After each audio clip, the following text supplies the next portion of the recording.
ఉన్నారు. ఇదే సమయంలో రాబోయే 2024 ఎన్నికలలో ప్రజలు ఏ విధముగా తమ ఓటును ఏ పార్టీకి అనుకూలంగా చేస్తారనేది ఇప్పుడు మన ప్రజల ముందుకు వెళ్ళి తెలుసుకుందాం. 600 పూలు ఇస్తారండి. వేసుకుంటున్నాం. ఇది 230 రూపాయలు 20 మిగిలింది. గ్లాసు వాళ్ళకి సరిపోతుంది. చెప్పకుండా ఈ మందు ఆకుల అప్పుల్లోకేమో ఇది వరకు అయితే మందు బాగుండేది. ఇప్పుడు అరుదాలు లేదు. ఒళ్ళెప్పులు తెల్లవారు మీ బట్ట మొత్తం ఒళ్ళెప్పులు ఉన్నాం. ఈ కాగితం మాత్రం ఒళ్ళెప్పులు మాకు నేను నెక్స్ట్ మీకు ఏం తప్పంటే చెప్తాం.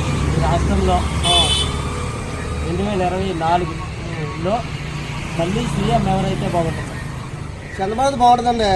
జగన్ ఈ పథకాలు పెట్టి కొంతమంది ద్వారపోకం చేసి